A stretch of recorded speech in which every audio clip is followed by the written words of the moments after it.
Hola, buenas noches, amigos y hermanos en Cristo. El Señor les bendiga. Soy Gilberto Torrens en el espacio virtual de la Iglesia Bautista Lumbrera. Sean todos bienvenidos. Am, Como todos los jueves, estamos acá para estudiar la palabra de Dios y estamos en la carta del apóstol San Pablo a los Efesios, estudiando específicamente el capítulo 4.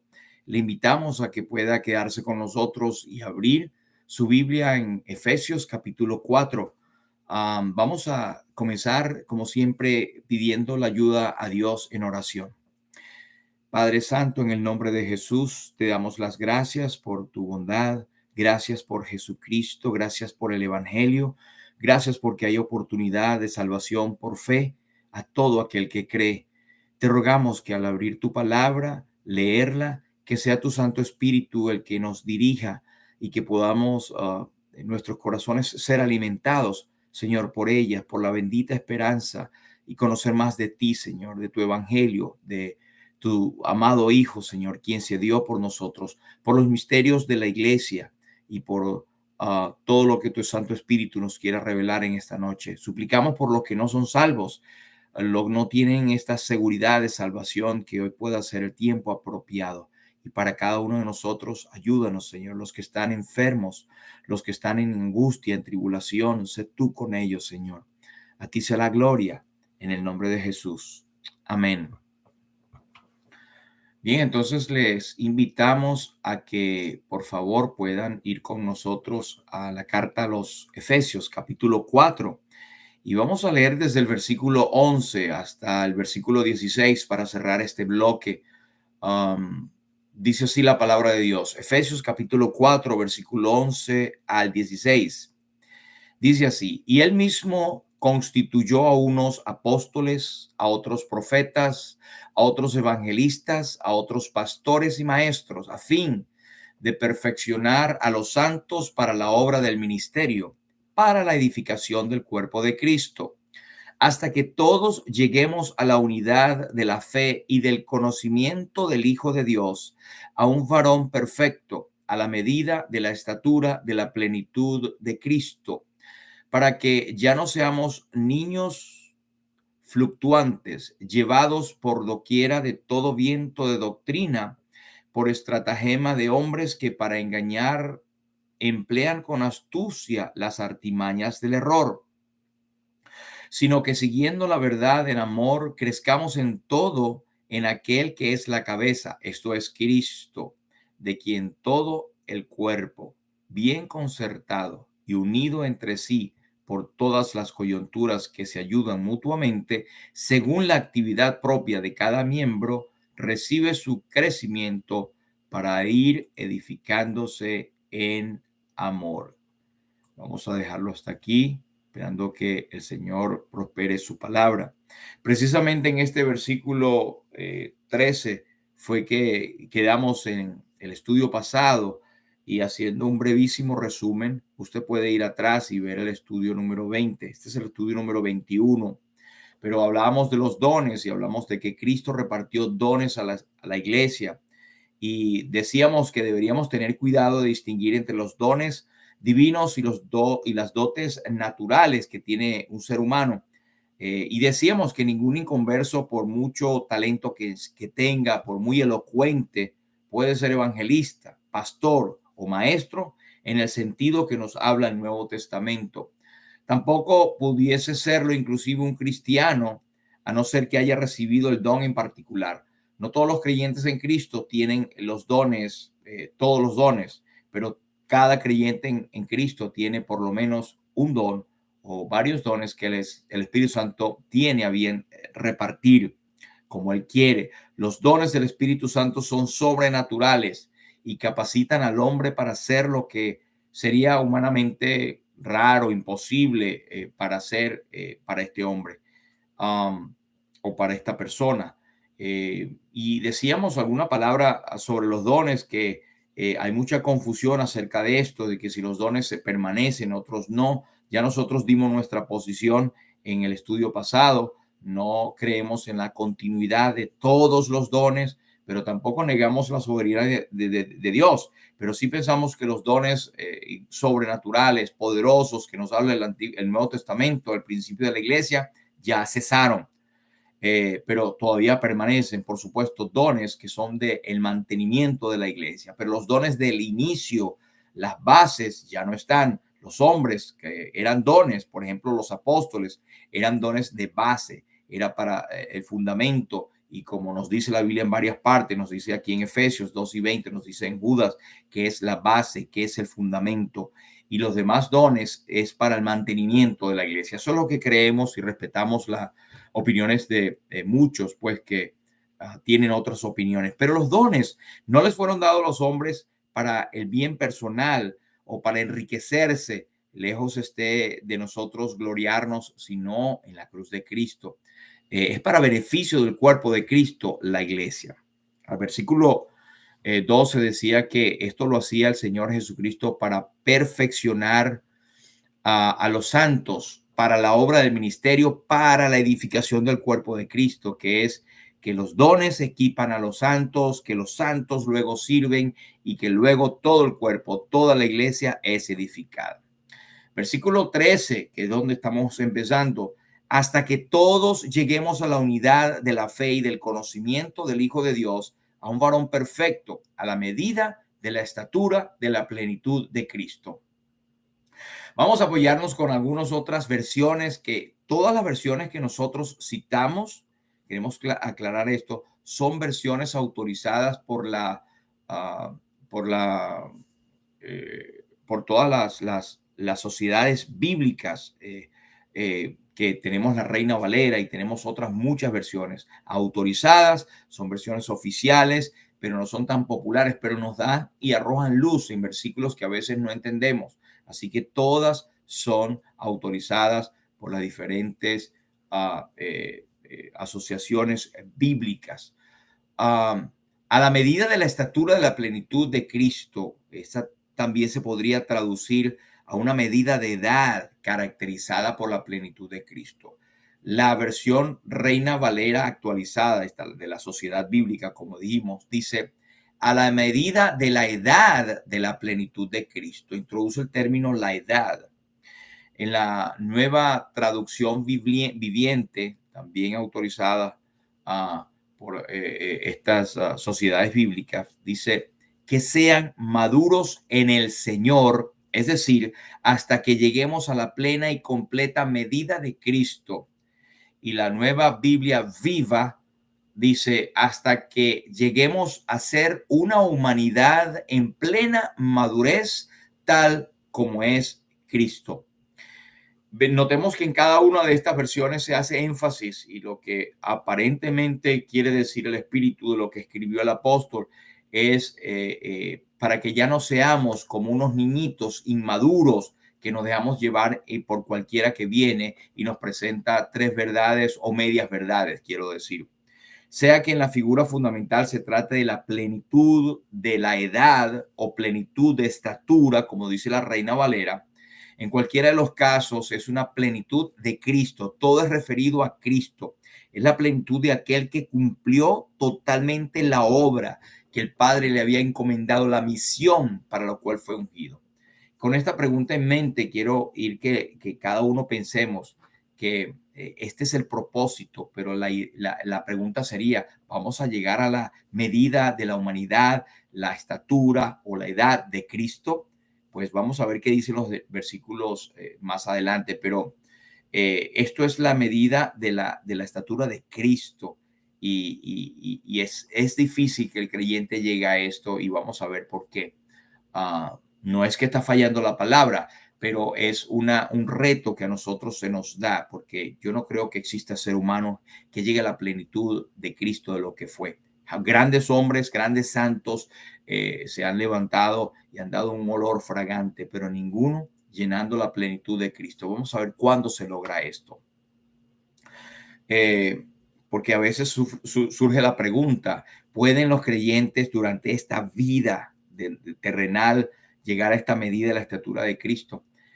Nosotros creemos que no es realizable, no se puede llegar a esta meta antes de la muerte, porque Pablo, el apóstol San Pablo, sería uno de los primeros en admitir que esto es así, no se puede llegar.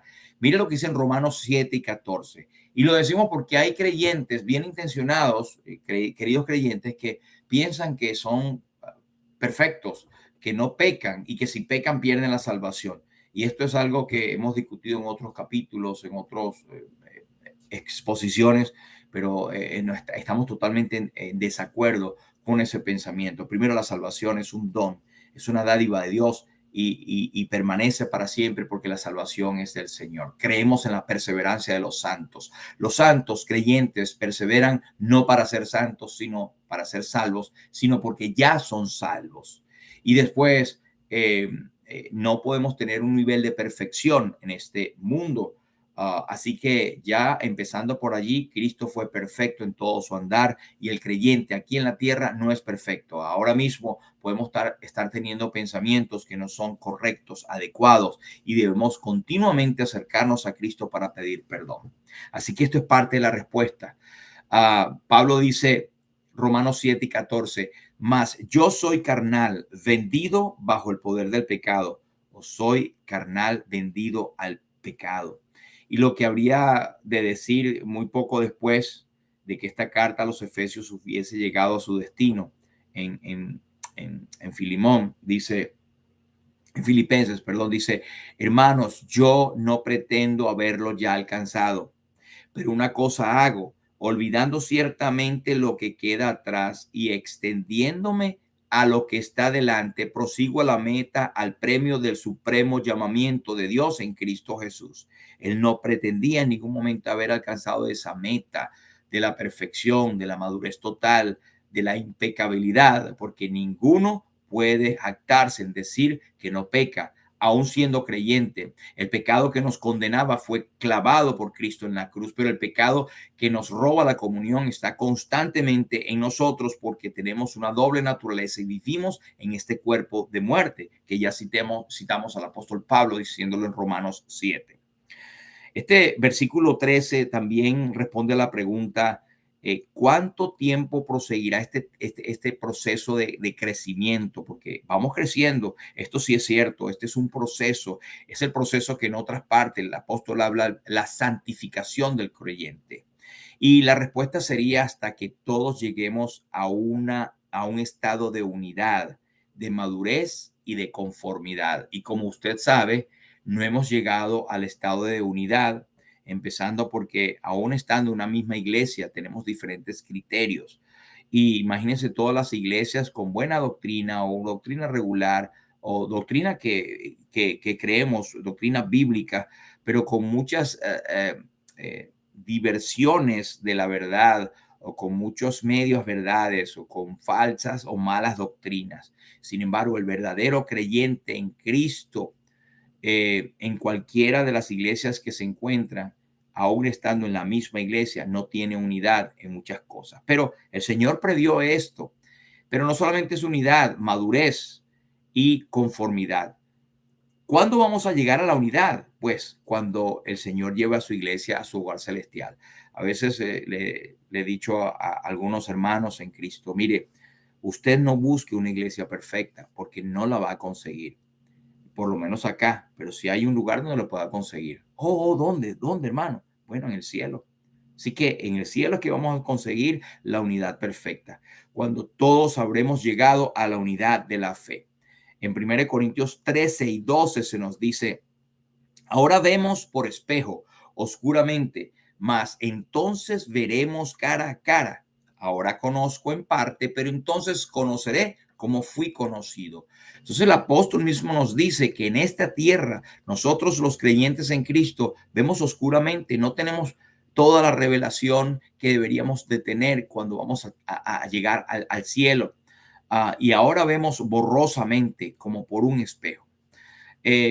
Tenemos diferentes cuestiones, diferentes pensamientos. Afortunadamente, no tenemos y por eso pertenecemos a ciertas iglesias, ciertos grupos, cierta congregación de hermanos que mantenemos una fe, un Señor, un bautismo, una misma teología, ¿verdad?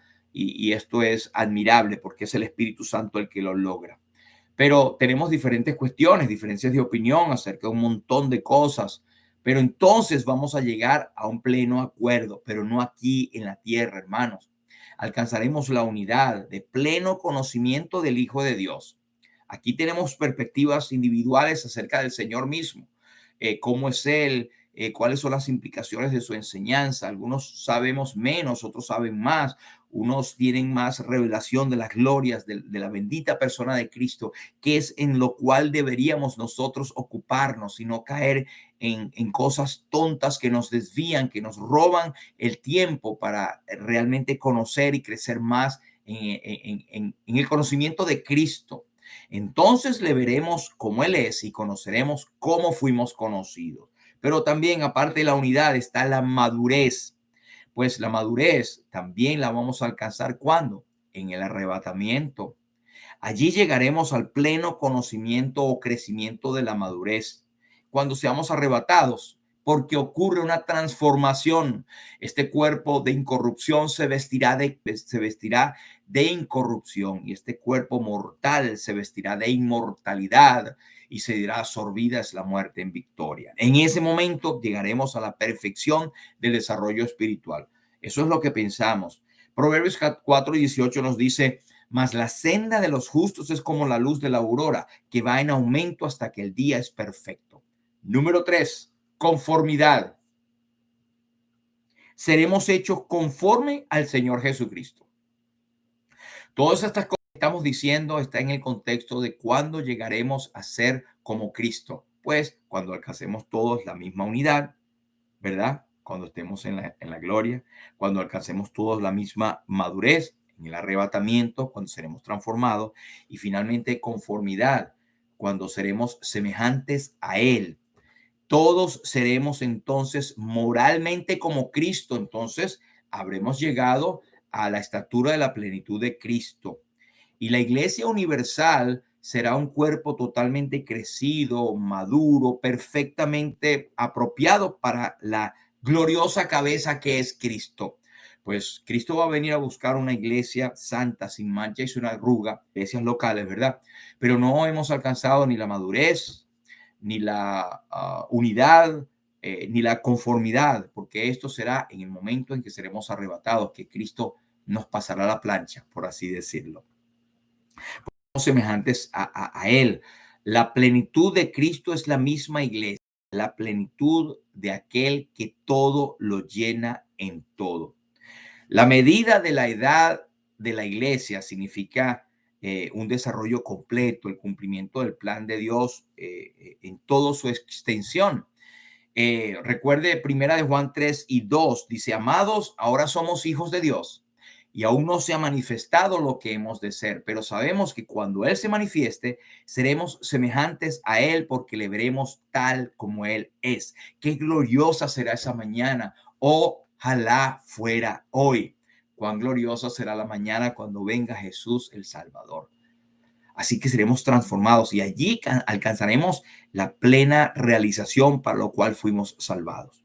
Versículo 14, para que ya no seamos niños fluctuantes llevados por doquiera de todo viento de doctrina, por estratagema de hombres que para engañar emplean con astucia las artimañas del error. Este es el versículo 14. Mire lo que dice la Biblia de Jubileo, también autorizada por la Sociedad Bíblica: que ya no seamos niños inconstantes, fluctuantes, inconstantes, y seamos atraídos a todo viento de doctrina por maldad de hombres que engañan con astutos errores. Veamos lo que dice la Nueva Traducción Viviente, otra versión.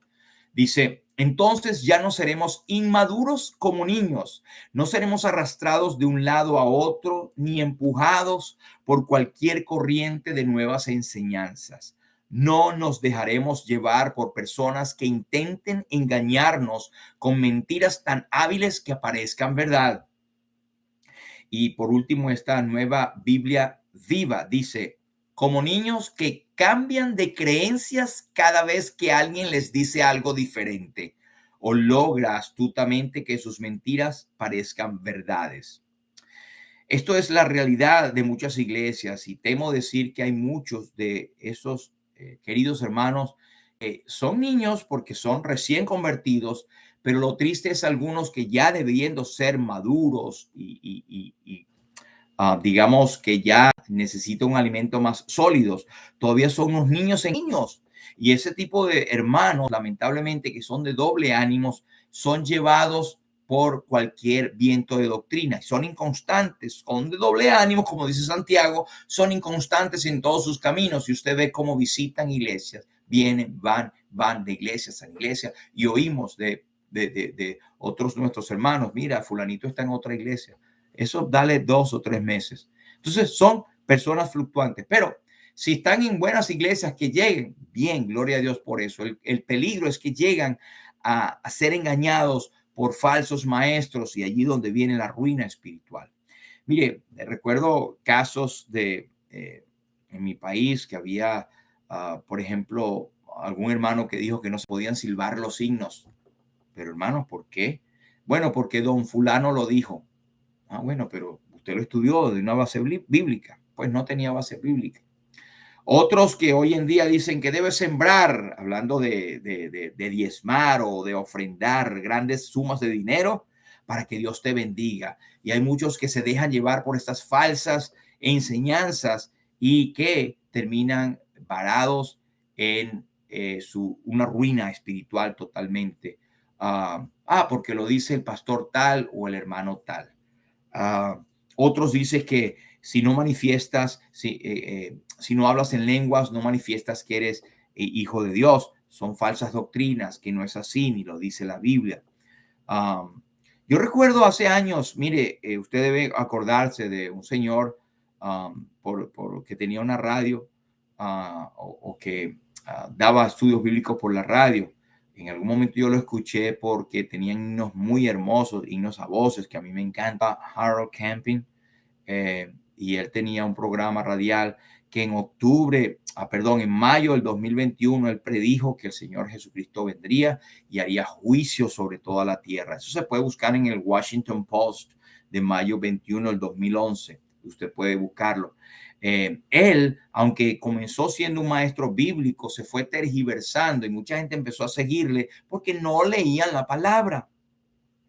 Él empezó a decir falsas doctrinas, como por ejemplo que los inconversos serían aniquilados totalmente, que no había memoria para ellos y dejarían de existir. Es una doctrina diabólica que no está en la Biblia. Arrianos, hoy en día los llamados testigos de Jehová, por ejemplo. Mateo 11:30, el Señor Jesucristo dijo: allí será el lloro y el crujir de dientes en las tinieblas de afuera, hablando del término después de la muerte para el castigo.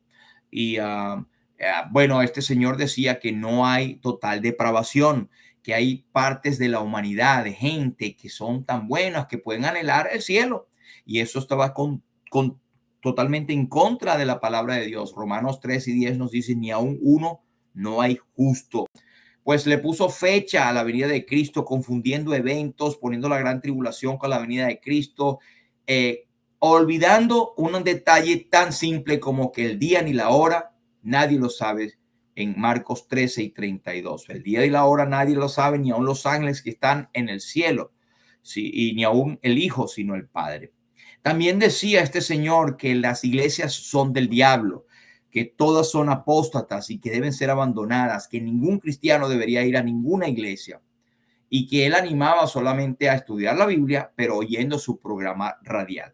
Y usted va a quedar asombrado cuando le diga que miles de millones de personas le seguían.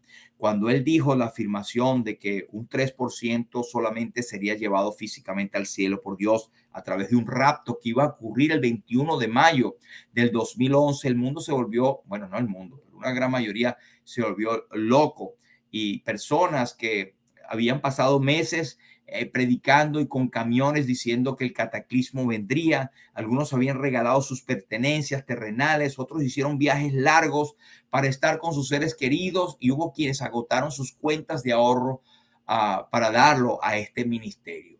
Pues este señor lamentablemente partió, murió, falleció unos meses después. No pudo aguantar la presión de que todo su ministerio fue una farsa. Pues no ocurrió eso, por supuesto. ¿Por qué ocurrió esto, hermanos? Porque Gente se dejó llevar como niños por todo viento de doctrina, por un maestro que habla, que tiene buena voz, que tiene aparentemente medias verdades, y dejaron de leer la Biblia. Segunda de Timoteo 2, 16 y 18, el apóstol Pablo dice: mas evita profanas y vanas palabrerías, porque conducirán más y más a la impiedad. Y el apóstol Pablo le advertía a Timoteo de dos personas, que era Himeneo y Fileto. Dice: se desviaron de la verdad diciendo que la resurrección ya se efectuó. Está bien hasta ahí, diciendo, bueno, nosotros sabemos que la resurrección no se ha efectuado, pero dice el apóstol: y trastornan la fe de algunos. De algunos, muchos se van tras estos falsos maestros. Hermanos, cuando nosotros estamos haciendo lo que el Señor nos manda, congregándonos sencillamente en el nombre del Señor, leyendo la Biblia y verificando como los creyentes de Berea, para ver si estas cosas son así, se evitan tres peligros: la inmadurez, la inestabilidad y la incredulidad. La inmadurez, bueno, como niño, los creyentes que nunca se involucran en una asamblea, en una iglesia, simplemente llegan y se van y hablan, pues nunca salen de la condición de niños espirituales. No se involucran, no quieren servir, están faltos de desarrollo por falta de ejercicio. A tales les decía el escritor a los hebreos en el capítulo 5, versículo 12: debiendo de ser ya maestros después de tanto tiempo, tenéis necesidad de que se os enseñe cuáles son los primeros rudimentos de la palabra de Dios. Todo lo demás es importante, en vez de menos el congregarse y el estudiar junto la palabra de Dios. Inestabilidad, segundo, que es la fluctuación. Es otro peligro que ocurre, es el capricho personal. Y esto hay que evitarlo, hermanos, si hay que madurar en este aspecto. Los cristianos inmaduros son vulnerables ante todas las lugar perfecto de acuerdo a lo que ellos piensan. Se tornan, como diríamos, nómadas religiosos, errantes, yendo a la deriva de una atractiva fantasía a otra. Santiago 1 y 18 nos dice: el hombre de doble ánimo es inconstante en todos sus caminos, o el sonido es deficiente, qué sé yo, tantas cosas, hermanos. Y vamos a la iglesia para mirar a Cristo por medio de su palabra. Y por último, la credulidad, para engañar. Lo más grave es el peligro del engaño. Los recién nacidos son inexpertos en la palabra de justicia, al no estar todos sus sentidos ejercitados en el discernimiento del bien y del mal. El versículo 13 de Hebreos nos dice 5 y 13: y todo aquel que participa de la leche es inexperto en la palabra de justicia, porque es niño. Pero el alimento sólido es para los que han alcanzado madurez, para los que por el uso tienen los sentidos ejercitados en el discernimiento del bien y del mal. Inevitablemente se encuentran estos hermanos o estas personas que son niños en Cristo y no tienen humildad, porque un niño sabe que es un niño y es humilde. Nosotros no sabemos algo y somos humildes, queremos aprender, queremos ser como Berea, verificar que lo que están diciendo está en la palabra de Dios. Pues vienen algún falso sectario, los impresionan con su celo y aparente sinceridad, emplean palabras religiosas, se figuran de que va a ser un verdadero cristiano. Pero si hubiesen estudiado la Biblia por sí mismos, hubiese preguntado, se hubiese arrimado con gente que sabe, que a gente que puede tener, digamos, la madurez espiritual, pues podrían haber visto la engañosa manipulación de las palabras. Pero ahora son llevados a la deriva por todo viento de doctrina y conducidos a astucia, carente de escrúpulos totalmente, de unas personas que tienen un error sistematizado, porque como esa hay otras iglesias que tienen exactamente el mismo sentido. Versículo 15: sino que siguiendo la verdad en amor, crezcamos en todo en aquel que es la cabeza, esto es Cristo. Uh, Lamentablemente llegó el tiempo, pero gracias al Señor pudimos avanzar en este poquito. Y bueno, será hasta el próximo tiempo, ¿verdad? Que vamos a seguir estudiando. Quedamos acá para entrar en el versículo 15. Así que esperamos que esto haya sido, digamos, un aliciente para seguir estudiando la palabra y para crecer en amor y parecernos más a Cristo. El Señor les bendiga y Él bendiga su palabra.